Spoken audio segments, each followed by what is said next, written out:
morning.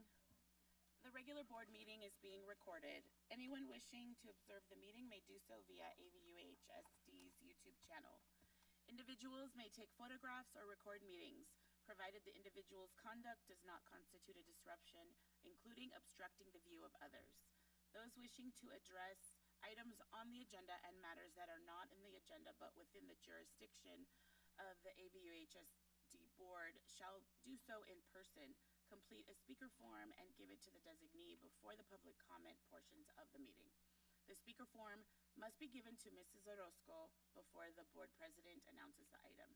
Once the item has been called, we will no longer accept new cards. Mrs. Orozco will call the individual's name to come up to the podium and provide their comments. Individual speakers are limited to 3 minutes each. The total time for public input on each item shall be limited to 20 minutes.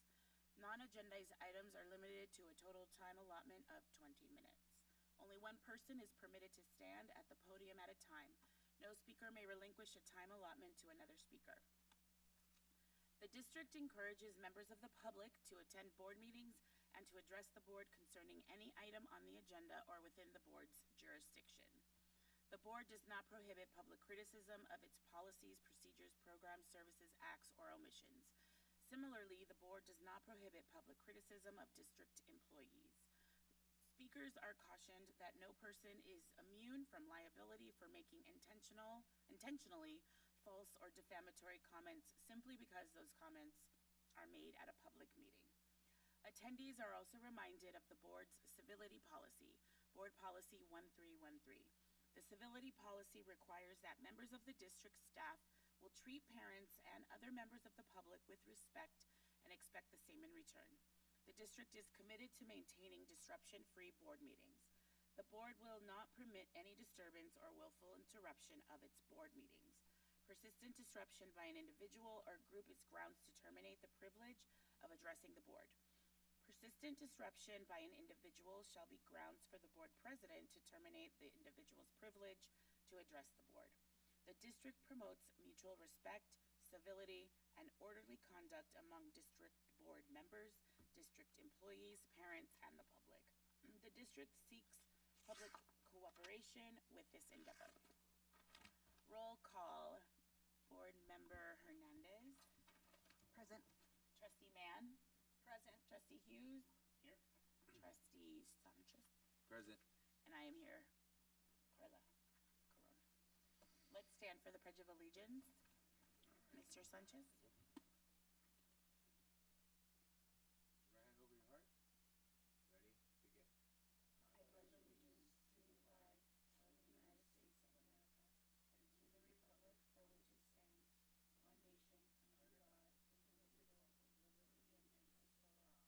indivisible, with liberty and justice for all. Thank you. Thank you. All right, two public reports and public comments. From AVTA, Michael Millings. Is there anyone here from AVTA? All right, seeing none. From CSEA, Cynthia Hausman. Is Ms. Hausman here? Any representative? They're enjoying summer. Great. All right, so we'll move to C, public hearing, open, conduct, and close public hearing to allow for public comment regarding adoption of 2026-27 Local Control and Accountability Plan, LCAP, for the Antelope Valley Union High School District. The Board of Trustees is asked to conduct a public hearing regarding the proposed 2026-27 LCAP for the Antelope Valley Union High School District. The board will open public hearing at 10:09. Are there any comments from the staff or board? Dr. Greto. Good morning, Madam President and members of the board. For today's public hearing, Dr. Jennifer Slater-Sanchez, Director of Categorical and Special Programs, will present on the district's LCAP, which is in its third year of a 3-year cycle. Dr. Slater-Sanchez.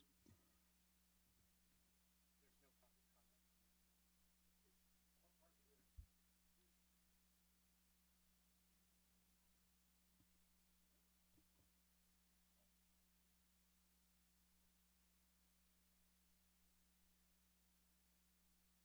Good morning. Madam President, members of the board and cabinet. Today I will be presenting our proposed 2026-2027 Local Control and Accountability Plan. As Dr. Grado just said, we are entering our third year of the LCAP cycle. The original plan was written and created through a comprehensive needs assessment, data analysis, and educational partner feedback. And our data is showing that we are making positive movement progress across multiple metrics. So as such, because of that strong foundation and the progress, there will be few changes this year. The goals, actions, and services will remain in place as we continue to implement, refine, and monitor how we're doing on this plan. So our 2026-27 LCAP continues to be organized around 7 goals. Our first 4 are broad academic, college and career readiness, student well-being, and parent communication goals. Goal 5 is a focus goal specific to our students with disabilities. Goal 6 is specific to our equity multiplier school sites. And goal 7 is based around the Learning Recovery and Emergency Block Grant funding. So as part of the annual update process, we have collected a lot of feedback from our educational partners. I held 35 in-person meetings, had a video of our LCAP on the district website, and we collected about 500 responses, survey responses. It was a combination of what we call quantitative and qualitative data, which meant that they had the opportunity to do some short answer responses. And overwhelmingly, our educational partners do feel that we're moving in a positive direction. They noticed academic supports, college and career readiness, equity, mental health, attendance access, the Go Pass was definitely mentioned, school climate initiatives, and family engagement were all seen as positives in our LCAP. But of course, we also have areas for growth. So one of the most overwhelming comments that came up over and over again was just awareness of the programs, services, and offerings that we have. They also noted just a continued focus on campus safety and discipline, opening, coordination, and inclusion for our students in special education, stronger outreach to our families, extended participation in various programs, and just continuing to really look at our mental health and facilities. So I will be going over our improved actions and services. The former action 1.13, which was a focus on writing, will now be embedded into the larger scope of professional development for English language arts and mathematics. This allows us to streamline the plan, but also maintain that focus on literacy in both ELA and mathematics. This goal is measured through 13 metrics, everything from our CASP data to A to G completion, English learner progress, the Seal of Biliteracy, and NWEA map growth. Otherwise, the actions in this goal continue to ensure that all students are academically proficient in college and career ready. One thing to note is that for timeliness, I'm just sharing the titles of these actions, but for transparency, the full description of each of these actions is in your handout, okay? Goal 2, we had one minor revision, and that was our action 210 was revised from STEAM support to STEAM integration, as this will better reflect our shift towards integrating the arts with other subject areas. So that would be through thematic, it could be through expositions or even collaborative learning opportunities.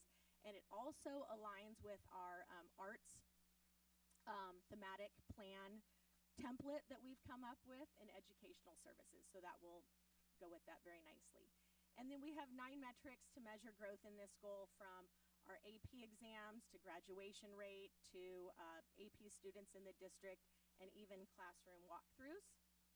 And otherwise, these actions continue to provide that rigorous 21st century learning environment, which allows our students to have multiple experiences and opportunities and become college and career ready. There are no changes to goal 3. We have 11 metrics, everything from attendance rates to chronic absenteeism, suspension rates, expulsion, and even our fall climate survey, which does measure student perception and teacher perception of school safety and connectedness. Otherwise, these actions continue to cultivate that safe, secure, positive school culture to support our students' personal and academic growth. There are also no changes to Goal 4. Our metrics contain or are made up of parent engagement in decision making, parent participation, and that local indicator, that fall climate survey, where our parents are indicating their perception of communication and connectedness. And the other actions will continue to make sure that we communicate effectively with all of our educational partners. That means our communication will be timely, it will be available in multiple formats and multiple languages as well.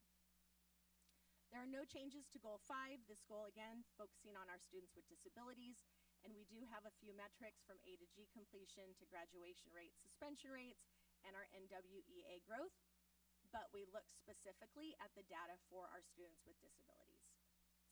And these actions continue to ensure that they are being provided equitable access to resources that are related to college and career readiness, 21st century learning, and that safe and positive school climate. Goal 6, which is our equity multiplier goal, had one addition, and that would be to formalize the process of professional learning communities so that they can focus on data analysis, targeted intervention, and the implementation of high-impact instructional strategies for the students at those school sites. And again, 7 metrics, familiar data that you're looking at, but this data specifically is looking at the students from those equity multiplier school sites. Otherwise, these actions will continue to enhance the academic proficiency and college and career readiness for all students at these school sites. And with Goal 7, this one has been revised to a focus goal. It's been enhanced, and this will reflect our prioritization of learning recovery efforts. It also is grounded in educational partner feedback, a comprehensive needs assessment, and differentiated assistance priorities through the LA County Office of Education, which means that we will be looking specifically at focusing on the student achievement for our African American students, our students in foster care, and our students with disabilities. And so we will be looking at 5 metrics: CASP data, graduation rate, suspension, and college and career indicator, but for those lowest achieving student groups. And all of the actions in this goal are considered allowable uses from the grant, and that has to do with additional learning time, closing those learning gaps, health counseling, mental health services, supplemental interventions, etc. So today will serve as the formal public hearing for our proposed LCAP. It will be coming back to the board on Tuesday for consideration. After that, if approved, it will go back to the Los Angeles County Office of Education, although I do want to note that they've been involved. I meet with them monthly to just take a look at our plan as I'm working on it, and then ultimately CDE approval after that. So thank you for the time. Thank you for continuing to support our students, and do you have any questions? Thank you. Any questions? I got a lot. I just want to say good job. Thank you. Well, you know I have questions, but Cynthia? No, see, I mean, thank you. Is this the time for questions, or Tuesday is better? No, now. Okay. I mean, I have more, but I was trying to go through it quickly. So for Goal 1 and 1.3, I was just curious. Hold on, let me find it. Oh, the AP training and tutoring. So this is specifically AP teachers will attend AP training. So it's specifically for teachers. Correct. There's an AP by the Sea that's offered by College Board each year. So this is training and professional development specifically for those AP teachers so that they can provide tutoring to the students so that they can do the best on the exam. So the AP students, though, Is in Goal 2. That's where there's a concern that the students in AP are not ready. So I'm just wondering, when and how are we addressing that? With I see the qualifying exams are on one of these, but Goal 2.2 AP exams with qualifying score, priority 4, but just generally for the 1.3, how is that aligned with the students in the class if the students are not prepared for an AP course? No matter how much training you give is that going to match? Well, I think that would have to do with educational services working with the teachers to make sure that they are providing alignment. We are offering, I will say, one of the things, so in goal 2, what you're seeing is that we offset the cost of the AP exams. So every AP exam costs $95. We pay 90 of it so that the students only have to pay 5. So we definitely have more students, and we want more students taking these AP exams, but we will have to work with the teachers to make sure that they're also meeting the students where they are to do better on those AP exams. So we want students to take an AP exam even if they don't qualify after, if they get a lower score. So 90, how much money have we spent on AP exams without qualifying? I would have to get back to you on that one exactly. If you could, yeah. that'd be great. Okay. And qualifying scores also depends nationwide on how students are doing. Yes. So, Well, I just know that, I mean, if you look at the statistics, our district needs an area We of could use growth. some work. Yes. And then 2.10. So 2.10 is the STEAM integration. I'm just curious, what are some ideas for, because it still says STEM, STEM and arts teachers. So what are some ideas in the next year of true arts integration within? yeah, so we do have, like I said, Ed Services recently created this arts integration template. So we're going to be sharing that with our teachers.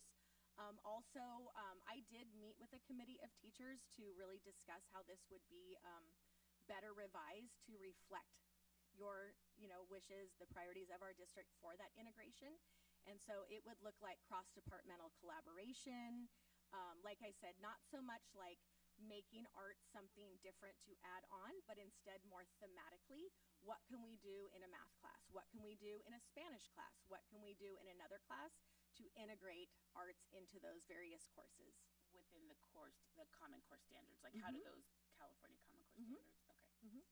And then the LREBG, the block grant, Yep. I thought that was done. What's the time frame of that? June 2028. Oh, 2020. Yeah, and so it's a requirement that this be in all LCAPs until either the grant is done in June of 2028 or until all of the money is spent. We still have some money to spend and definitely some priorities that we'd like to use with these allowable uses. Okay. Yes. That's what I have for now, but I will have more Tuesday, Okay. I guarantee. Thank you. All right. And Dr. Grado for the next one, right? Yes, yeah, Dr. Slater Sanchez would also have information to present on Academies of the Antelope Valley, which closely aligns with our high school district. Excuse me, Dr. Grado. Madam President, we need to ask if the audience has any comments and then close the hearing, and then we have a separate hearing for. Sorry, I didn't realize it was a separate one. Apologies, public. Are there any comments from the public for this? Yep.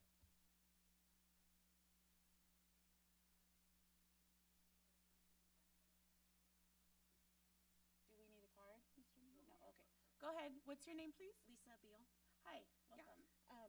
My kids have all taken AP tests, and well, both of them. And I can say that it has greatly benefited them. My daughter started college almost as a sophomore because of it, and my son probably will be doing the same, getting 3s to 5s on all of their tests. I will say that I know at Quartz Hill, the teachers do, like on Saturdays, they'll bring kids in and they do training practice tests, all of that to try to help them. So it is amazing and wonderful and greatly benefits the kids. So I just wanted to kind of add that, if there are any questions on it. Yeah. Thank you. Any other comments? Okay. All right, so for closed public hearing at 10:24.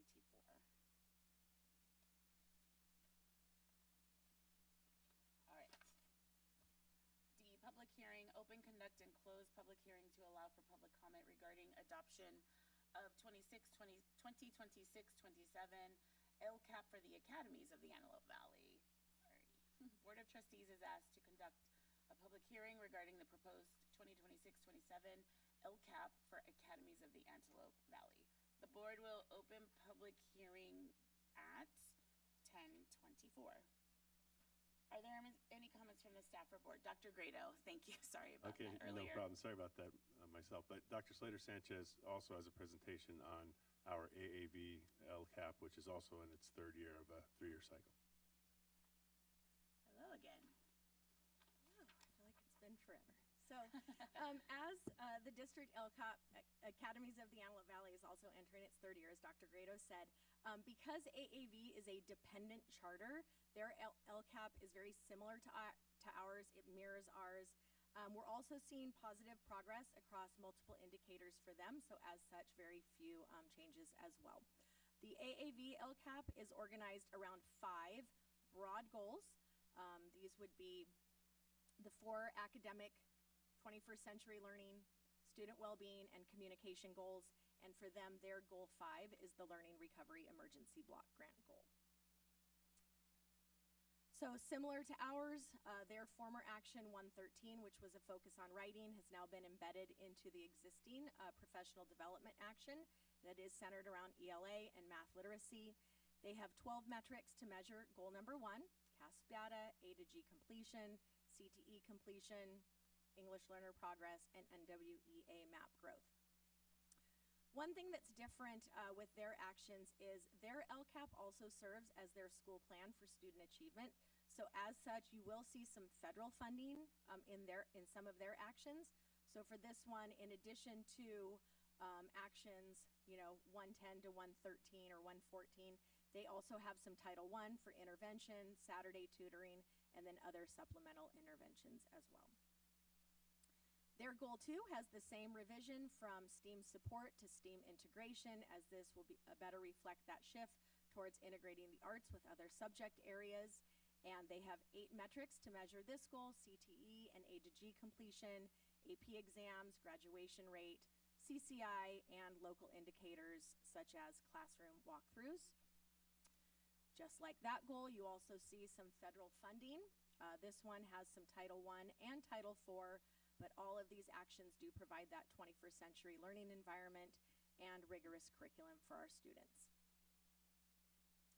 No changes for their goal 3, as this will continue to focus on student well-being, school connectedness, safety, etc. And 11 metrics to measure this goal, from fully credentialed and appropriately assigned teachers to attendance rates, chronic absenteeism, suspension, expulsion, local indicators such as that fall climate survey. Their other actions will continue to cultivate a safe and secure positive school culture to support all students' personal and academic growth. No changes to their goal 4. Their goal 4 is also measured through the amount of parents that are involved in decision making, participating in school events or school programs, and then that local indicator of the parent perception of communication and connectedness. Their goal 4 actions include 1, Title I funded action. Otherwise, all of these also communicate effectively with our educational partners to build those relationships in the community in multiple formats and multiple languages. No changes to their goal 5, and 3 metrics to measure that, from CASP data to suspension rates. Again, all allowable uses through the Learning Recovery Emergency Block Grant. Additional instructional learning time, intervention, health counseling and mental health services, access to instruction for our credit deficient students, additional academic services, and the ability to complete a needs assessment. Their timeline follows the same as ours. This is their formal public hearing today. It will be coming back on Tuesday for governing board consideration. After that, LACO and CDE approval. Short and sweet. Thank you. May I answer any questions? Any questions from the board? I just have one question about 4.6.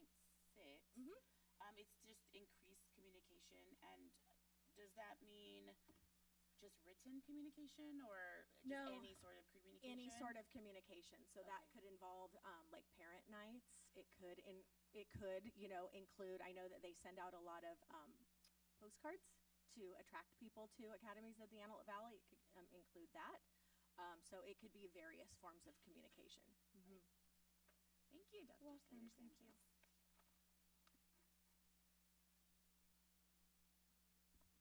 Are there any comments from the public? I have no comments. All right, then we'll close public hearing at 10:29.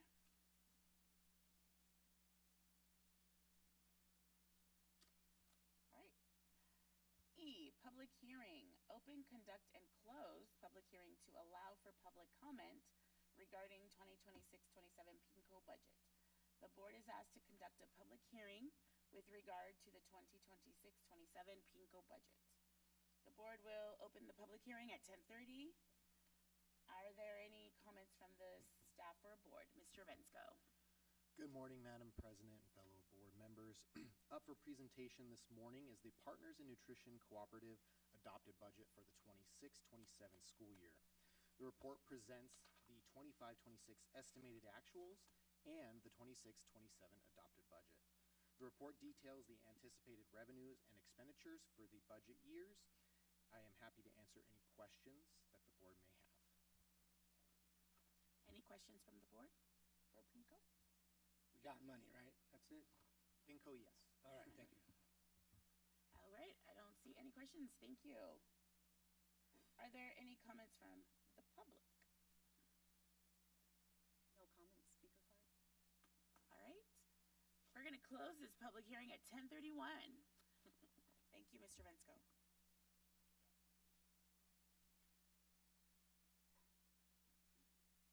F, public hearing, open, conduct, and close public hearing to allow for public comment regarding the adoption of 2026-27 budget.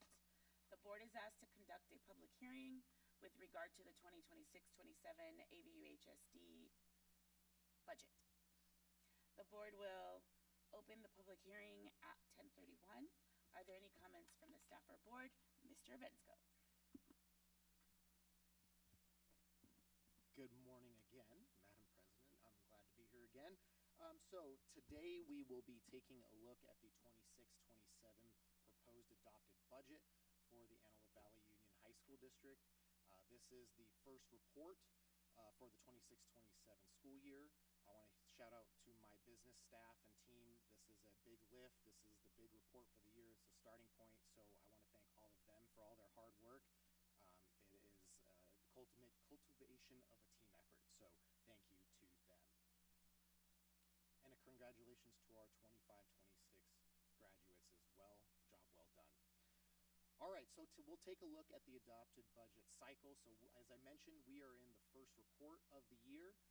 It is presented alongside the 25-26 estimated actuals. So we're actually kind of in two budget cycles. We're in the 25-26 and the 26-27. 25-26, we're looking at report 4, but in our 26-27, we are in report number 1.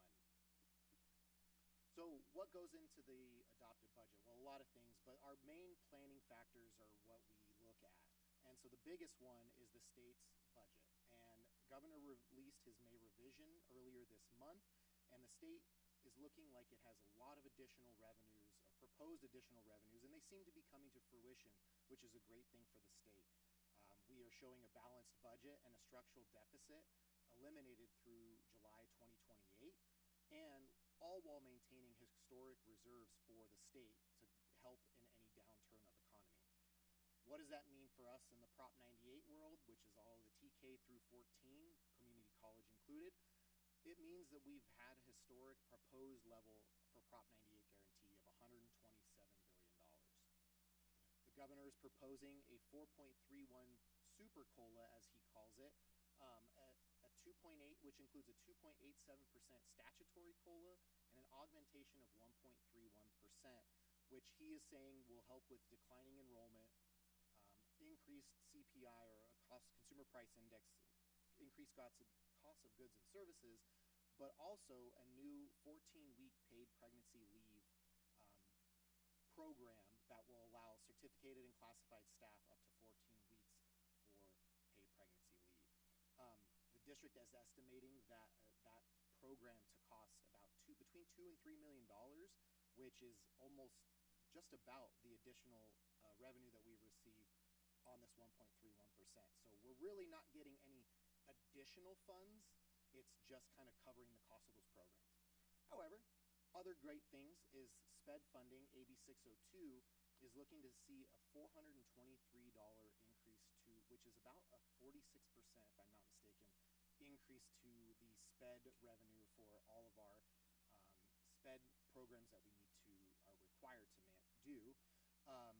Fully restore LREBG that was taken away from us 2 years ago. I mentioned at the second interim that this is a continued proposal for the May revision. Additional one-time funds are being presented, but ultimately, the May revision is the governor's proposal. Over the next 3 weeks, the state legislature and the governor will duke it out, so to speak, and they will come to a final state budget. Hope they're legally required to by June 30th, but they usually have. They've ever since the law passed many moons ago, they've been able to pass a budget on time. So that's the overall economy. Now we have to kind of look at what happens in our district. This is basically our main planning factors for the district is enrollment in ADA. So as you can see, our enrollment has been declining over the last several years. We are showing a little bit slower decline over the next 3 years, and from current year 25-26 to 28-29, we're projected to lose only about 355 students over that 3-year period. So good thing to see that starting to kind of slow down. On the ADA side, which is where all of our funding, our average daily attendance, we were at about a 90.5, 90.6 in the first 4 columns, and now we're showing about 91.6. So we are growing up. We're still a little lower than our historic pre-COVID averages, about 93 to 95, but we are showing growth, and we did put in a goal to increase by 1%. So we're in that making progress towards that. And additionally, on the unduplicated pupil count, we are sitting at about 65%, which that's what funds our supplemental and concentration grants, which we know here in the district as our targeted funds. I mentioned we proposed the adopted budget alongside the estimated actuals. This is to generate and come up with our beginning balance for the 26-27 year. Here's the data on the screen. We have about $402 million of revenue, $410 million of expenditures, with a deficit of about $8.6 million, bringing our ending balance to 201, a little shy of $202 million, which will be carried forward as the beginning balance for 26-27. Moving on to 26-27, overall revenues are sitting just shy of last year's at about just shy of $400 million. We have 75% of those funds coming from LCFF, which is, again, based mostly on our average daily attendance. We also see revenues from other sources, federal, which are our titles, other state revenue, which is that SPED funding I mentioned, any of the one-time funds that are put out, and the state restricted and unrestricted lottery funds. On the other side of the coin are our expenditures. We are proposing about just shy of $411 million for the overall budget. 78 cents on every dollar of money that we spend goes towards our staff. The other 22% goes towards books, supplies, capital improvements, etc. So what does that look like? So a part of our report, we have to do a multi-year projection. This will allow us to make sure that we're maintaining our reserves throughout the 3-year period. In 26-27 through 28-29, you will see that on the unrestricted side, and apologize, I'm bringing up the unrestricted side because the unrestricted side will really show what the district's true financial wherewithal is. On the restricted side, those funds are set aside for specific sources and for specific reasons. So those we have really no control over other than that they're money in and money out, whereas the unrestricted side does show the health of the district. So we are showing deficit spending over the 3 years, as you can see. However, I like to point out it's strategic deficit spending. We've been able to amass an ending balance on the unrestricted side because of all the one-time funding we've received, and now we're continuing those programs that we are no longer getting those one-time funds, and those one-time funds have exhausted, and we're continuing those educational programs. So that's why you'll see this strategic deficit spend, which is great. This will give us some more time to generate and look at their program efficacy and make sure that they're doing what it is for the students.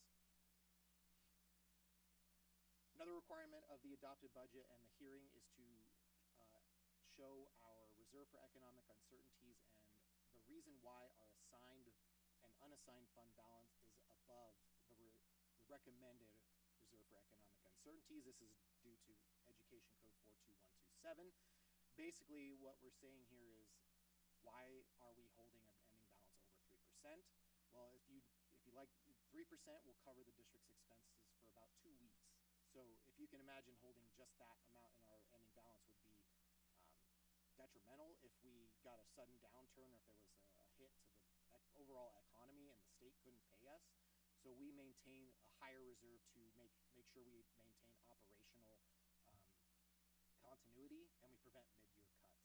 Additionally, a higher ending balance will help us when we do our Measure AVH bond issuances.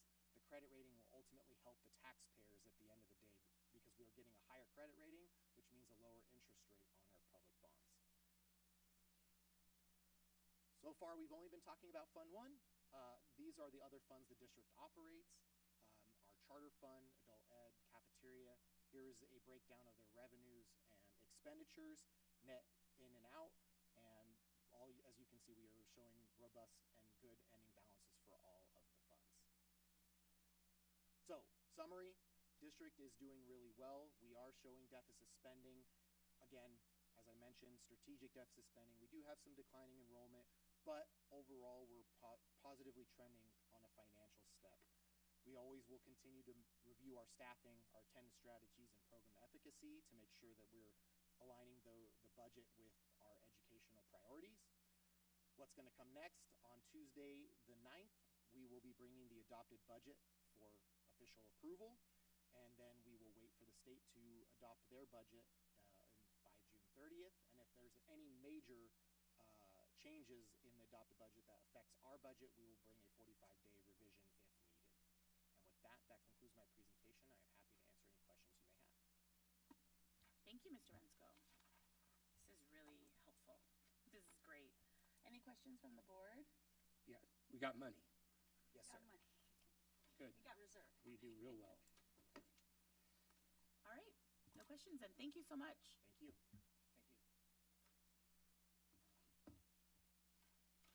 Are there any comments from the public on this agenda item? Don't have any speaker cards. Okay, so we'll close public hearing at 10:42.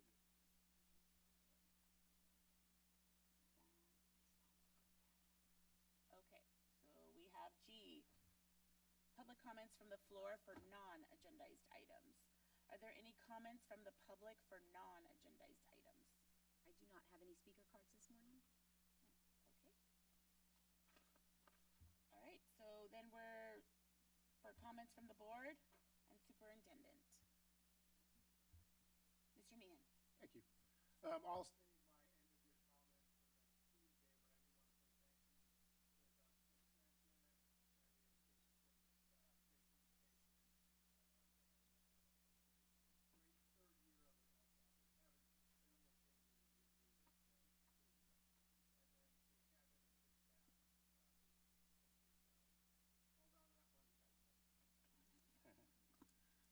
comments for next Tuesday, Ms. Mann. Just thank you for the presentations. Appreciate it. Thank you. Mr. Hughes. Thank you very much. I like looking that we have money and asking the question that we got money, and you're answering that we do have money, and that's good. It's the way we run our district, and I'm very proud of you guys, the way that we are above what we need to be just for those rainy days. And it's a good indicator of the great staff that we have that's watching our money. Thank you. And Court Hill graduation last night, myself and Kevin was there. It was great, incredible. I still can't wait until we get to do graduations inside that mark because, of course, it was very windy. Caps were flying, things were falling, couldn't hear anybody, and it's sad that these kids work 18 years to get into that environment to graduate, and parents can't hear their names or clearly or see them on the video screen. I look forward to get into the Paris Center and just having great graduations. Thank you. Mrs. Hernandez. I just wanted to thank you for the presentations. This is very informative, Jennifer and Kevin. And I know I have additional questions that I'll probably jot down and maybe email to you guys. But this is great to be able to get the scope of what's happening. And we were able to also, with Ms. Mann, be at the graduation yesterday for AV High School. And it was a great experience. It's 110th graduation there. And they had a big Jumbotron for the first time and an incredible stage. And it just shows the investment we're making in our schools and our more needed areas. And And even though there are challenges, it was great to see over 200 graduates that in the middle of just sometimes adversity, were able to just see these graduates just celebrate. The families were awesome in the stadiums, and it was a packed house. So I just want to thank everybody that was there. Mr. Grado was there, and he got to experience those hardworking students that were able to graduate and the great families that were there to support them. So, Mr. Sanchez. Just happy to see that we have the right people for the right jobs out there. I mean, you guys are doing a good job, just the whole staff in general. The other thing I want to talk about, I did ask the first graduation I attended to if they prefer to have graduations indoors, and they all said yes. So I'm supporting more our public than ourselves here. What we want, right? It's more what they want, and I think it's going to be beneficial having them indoors. It was a hazardous over at the first graduation. Me and Greg, the chairs were falling all over the place. I mean, him and I were tilting. You know what I'm saying? All the heavyweights were like, "Hey, so some heavy wins, you know." But yeah, no, me. I'm talking about my half. Well, as a combination. Oh man. Oh yeah, it got hot in here really quick. But no, it's really good to see everybody working together and making it work. Working as a team is what we need to do. That's it. Thank you. Yes, thank you for everyone that presented. I thoroughly enjoy looking at the LCAP because it's just really important to align that with the overall district's mission and to just to ask the hard questions. That's what we're here for, and we all work together as Mr. Sanchez as a team. And then definitely for graduations, I was able to go to Palmdale High School and Knight High School. Sorry, I went blank for a moment. Knight High School, and I believe that it's going to be very beneficial for families and the students to be in a place that people aren't passing out because of the heat. Ambulances aren't going to need to be called for passing out in the heat. You know, just I think it's going to be great to have us all celebrate in a space together. So I was very lucky to be at a graduation. So thank you all. Can I jump in again? Sure. What's I think that's going to be truly amazing is one of I think I can speak for myself. One of the things that I get asked as a board director, like the most, is how do I get more tickets? And what's going to be truly amazing is when we get into that center, it's going to be, I don't even know if we need to have tickets. I think we're having a graduation and everybody wants to come because there's going to be enough room for everybody. So that's what's truly going to be amazing. And Greg's probably going to like that too, because I'm sure you get asked for tickets, and I'm sure that's in everybody's arena here. So that's just what I want to say. And what I do want to share one of like the greatest moments is democracy in action. I'm shaking kids' hands, and an 18-year-old kid came up and he said, "Hey, I voted for you, sir." And I thought it was just truly amazing that at 18 they're jumping in the political process, and that's really cool. And I'm glad he voted for me, so that was good. So thank you. And I do want to give a special shout out to Mr. Stanford at Palmdale High School because he said that because we improved from last year, the protocol and process, and that he, when they were training or, you know, really just showing the students how to look at somebody in the eye, shake their hand with confidence, tell them thank you. It was beautiful. And he said, I told them to say thank you, Miss Corona. And I said, all right, well, let's see if they remember. And 8 students said, thank you, Miss Corona. And it was just really powerful to know that, you know, they truly know this as a ritual, as a ceremony. This is going on to their next. So thank you, Mr. Stanford. And I want to jump in on that too. I've noticed we've been doing this with our 4th year, right? Just that kind of stuff with the kids from our first graduations. We were kind of like, wait, what's going on here? To where we are. The kids are doing amazing. I mean, very attentive, and it's great. And then we stop and like, hey, where are you going? A lot of military, a lot of good schools, military academies. I was very impressed. It was incredible. And just you know the difference that I've seen in the 4 years, and that goes to our staff. Good job prepping these kids to go into the future. So good job on that. One other recognition, Palmdale Water District. It just came into my head. It's gonna be hot. And I was like, well, they do give out some waters. So I reached out to Public Affairs, Judy Shea. I want to thank her, and the board members and everybody that was part of it, because they donated water bottles, 300 bottles, for whoever pertaining to their district. So it had to be Pete Knight, Palmdale, and SOAR. SOAR already had passed, so I missed them. But I want to give her thank you, and I'm going to give her a letter that, on behalf of all of us and the cabinet, okay, just as a thank you. And this is why we do what we do up here for the five of us. It's really about these moments in the high school. So thank you. All right, let's see. We're done. So it is recommended that the board adjourn the meeting. Can I get a motion? Second? Second. Any, nope, okay. All those in favor say aye. Aye.